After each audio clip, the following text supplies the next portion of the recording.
Hello guys, welcome back to my channel. आज हम बात करेंगे 26 दिसंबर के एनालिसिस के बारे में कि कहां पर बाजार जा सकता है और कहां पर हम ट्रेड ले सकते हैं निफ्टी और बैंक निफ्टी के लिए।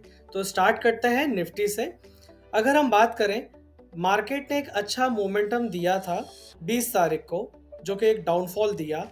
फिर वापस से अगर आप देखेंगे 21 और 22 तारीख को मार्केट ने रिकवर करने की कोशिश करी है और ऑलमोस्ट 75% तक कवर कर लिया है। अगर क्लोजिंग की बात करें तो 22 तारीख को मार्केट ने ऑलमोस्ट क्लोजिंग दिया है 21,332 रुपये 35 पैसे पे। अगर मार्केट ऊपर जाने की कोशिश करता है तो पहला रेजिस्टेंस जो हमारा रहेगा वो 21,500 का रहेगा, 21,500 का। और अगर मार्केट यहाँ सस्टेन नहीं करता है और इसे ब्रेक कर देता है और ऑलमोस्ट 21,550 के ऊपर जाता है, तो सेकंड रेजिस्टेंस जो हमारा इमीडिएट रहेगा वो 21,700 का रहेगा। ठीक, अगर मार्केट 21,300 या 200 की तरफ आपको दिखता है तो पहला आपका इमीडिएट सपोर्ट बनेगा 21,200 का। और अगर मार्केट यहाँ सस्टेन नहीं करता है तो सेकंड इमीडिएट सपोर्ट जो है वो 21,000 का आपको देखने को मिल सकता है। निफ्टी 26 दिसंबर के हम कहां पर बाय कर रहे हैं, अब वो हम शेयर कर रहे हैं आपके साथ। अगर मार्केट आपको 21,400 के अबोव मिलता है तो आप 21,350 का कॉल ऑप्शन बाय कर सकते हैं। पहला आपका टारगेट रहेगा 21,556 का, और सेकंड टारगेट अगर ट्रेल करके देख सकते हैं या ज्यादा मोमेंटम रहा तो 21,530 का रहेगा। स्ट्रिक्ट एसएल आपको रखना रहेगा 21,350 का। माना कि एसएल बड़ा है लेकिन आप सेफर साइड ले सकते हैं। मार्केट अगर आपको 21,000 के आसपास मिलता है, यानी कि हमारा यहाँ पर सपोर्ट के आसपास अगर आपको मिल जाता है तो आप 21,000 यानी कि 21,000 का ही कॉल ऑप्शन बाय करेंगे। पहला टारगेट आपका रहेगा 21,070 का और सेकंड टारगेट रहेगा 21,140 का। स्ट्रिक एसएल लगाना है आपको 20,950 का। अब हम सेल साइड की बात करते हैं, पुट साइड की। अगर आपको मार्केट 21,280 के नीचे मिलता है तो आपको 21,300 का पुट ऑप्शन बाय करना होगा, जिसमें आपका टारगेट आप देख सकते हैं 21,210 का।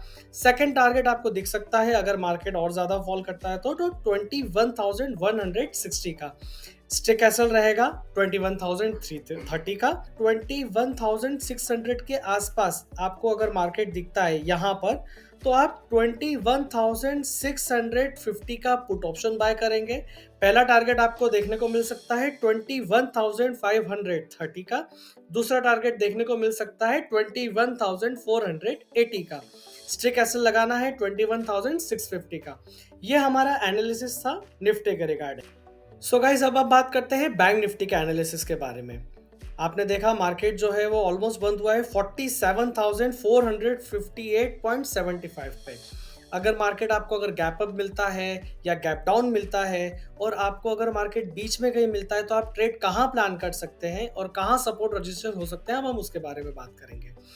पहला रेजिस्टेंस लेवल जो बैंक निफ्टी का रहेगा वो रहेगा 48,000 का। अगर हम सेकंड रेजिस्टेंस की बात करें वो रहेगा 48,500 का। अगर मार्केट 48,000 को सस्टेन नहीं कर पाता है, क्योंकि जो कि एक ऑलमोस्ट लाइफ टाइम हाई है, तो एक साइकोलॉजिकल लेवल रहेगा 48,500 का।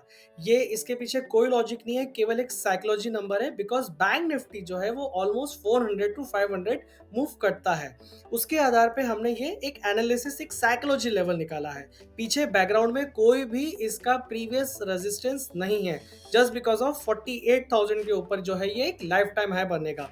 अगर हम सपोर्ट की बात करें, मार्केट अगर नीचे फॉल करता है तो पहला इमीडिएट सपोर्ट रहेगा हमारा 47,000 का, और अगर मार्केट यहाँ सस्टेन नहीं करता है तो सेकंड सपोर्ट रहेगा हमारा 46,500 का। अब देखते हैं कि कल बैंक निफ्टी कहां पर सरवाइव करता है और कहां पर जा सकता है। हो सकता है वो ऊपर जाए, लाइफ टाइम हाई वापस से बना दे, या हो सकता है वो नीचे की ओर आए। कहां पर आप ट्रेड ले सकते हैं, कहां पे दिखता है मार्केट, तो आप कौन सी स्ट्राइक प्राइस को सिलेक्ट कर सकते हैं, अभी आप आपके साथ में शेयर करता हूं। बैंक निफ्टी की बात करें, अगर मार्केट आपको 47,560 के आसपास दिखता है या उसके ऊपर दिखता है या अबो लिखा है, तो आप 47,500 का कॉल ऑप्शन बाय करेंगे। आपको पहला टारगेट देखने को मिल सकता है 47,700 का, और अगर मार्केट थोड़ा और मूव करता है तो आपका नेक्स्ट टारगेट हो सकता है 47,200 4850 का। स्ट्रिक्ट एसएल लगाना होगा आपको 47,450 का। अगर मार्केट आपको 47,000 के आसपास दिखता है, यानी कि पहला सपोर्ट जो है हमारा, अगर आपको यहाँ पे मार्केट दिखता है तो आप 47,000 का high at the money call option buy कर सकते हैं, और पहला टारगेट आपका रहेगा 47,200 का, और दूसरा टारगेट रह सकता है आपका 47,350 का। स्ट्रिक एसएल आपको लगाना होगा 46,900 का। अब हम बात करेंगे पुट के बारे में। अगर मार्केट 47,350 के नीचे आपको मिलता है, यानी कि तकरीबन आपको मैं बात करूं यहाँ पे 47,350 के यहाँ पर आपको आसपास कहीं मिलता है, इसके नीचे अगर मार्केट रहता है तो आप 47,400 का in the money put option buy कर सकते हैं। आपका पहला टारगेट रहेगा 47,200 का, और सेकंड टारगेट आपका रह सकता है 47,050 का। स्ट्रिक एसएल लगाना होगा 47,450 का। अगर मैं बात करूं सेकंड ट्रेड की पुट ऑप्शन के रिगार्डिंग, तो 48,000 यानी कि अपसाइड के अराउंड आपको यहाँ पे दिखता है पहला जो रेजिस्टेंस लेवल है हमारा, यहाँ पर अगर मिलता है आपको मार्केट तो आप स्ट्रिक्टली 48,100 का एसएल रख के 48,000 का ही at the money put option buy करेंगे। आपका पहला टारगेट रहेगा 47,800 का, और दूसरा टारगेट रहेगा 47,650 का, देखने को आपको मिल सकता है। तो ये था हमारा निफ्टी और बैंक निफ्टी के सपोर्ट रेजिस्टेंस एनालिसिस, और कहां पर आप ट्रेड ले सकते हैं, ये एनालिसिस था। वीडियो कैसा लगा आप कमेंट करके बता सकते हैं, और कुछ रिक्वायरमेंट अगर आपको लगती है कि हम ऐड ऑन कर सकते हैं तो आप हमें डीएम कर सकते हैं या कमेंट कर सकते हैं। ऐसे ही मोटिवेशनल वीडियोस पाने के लिए आप हमें लाइक सब्सक्राइब कर सकते हैं यूट्यूब पे, इंस्टाग्राम को फॉलो कर सकते हैं, और टेलीग्राम चैनल ज्वाइन कर सकते हैं। Thank you so much.